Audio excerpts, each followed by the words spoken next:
Yep. I'd like to take this time to give a shout out to my favorite baseball player of all time and first ballot Hall of Famer for Major League Baseball, Ken Griffey Jr. Congratulations, man. Definitely, to me, the greatest center fielder of all time. I mean, he would have hit 800 home runs if he would have stayed healthy, you know, and would have crushed those other guys with the home run record, and did it pure as well.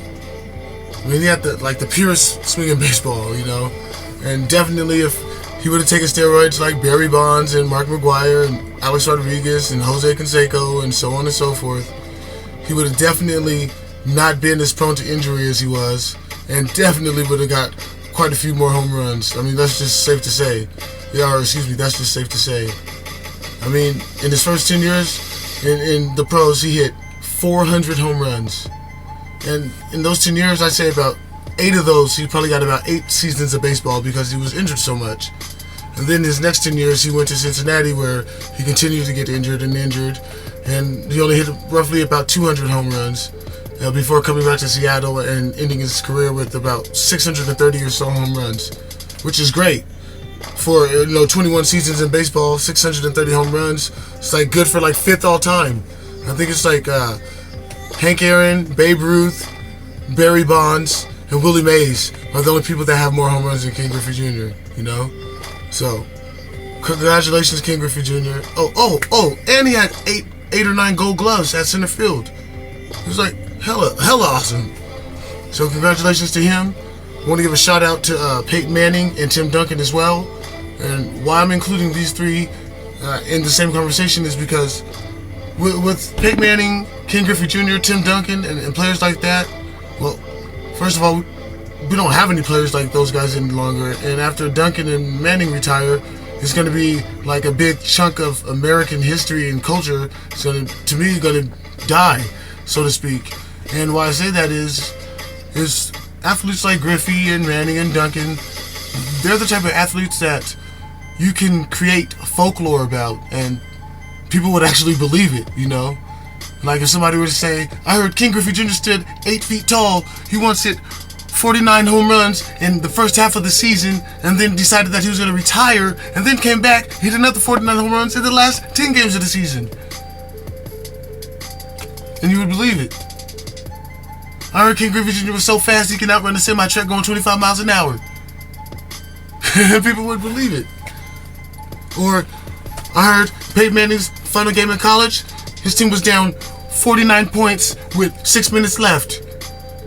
Peyton Manning threw 7 touchdown passes and then 7 two-point conversions, single-handedly beat the team by throwing a 2-point conversion to himself for the last play of the game winner. And people would believe it. Or Peyton Manning scored or threw 12 touchdown passes in one game. You know? And people would actually believe that. And that's the kind of folklore that we miss. We don't have that, you know? Somebody say, well, Tim Duncan, by the time he was 8 years old, he could palm a basketball and dunk, and he was playing with the pros. And you would believe it. I single-handedly watched Tim Duncan single-handedly take down the entire team on his high school state championship. It was Tim Duncan with 57 points and the whole other team 55.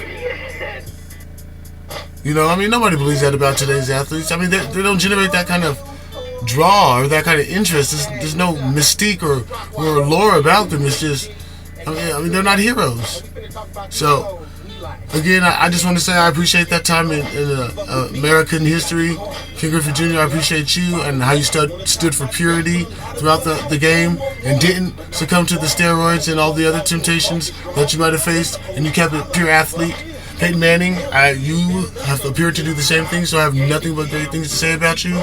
Go get those Panthers on Sunday.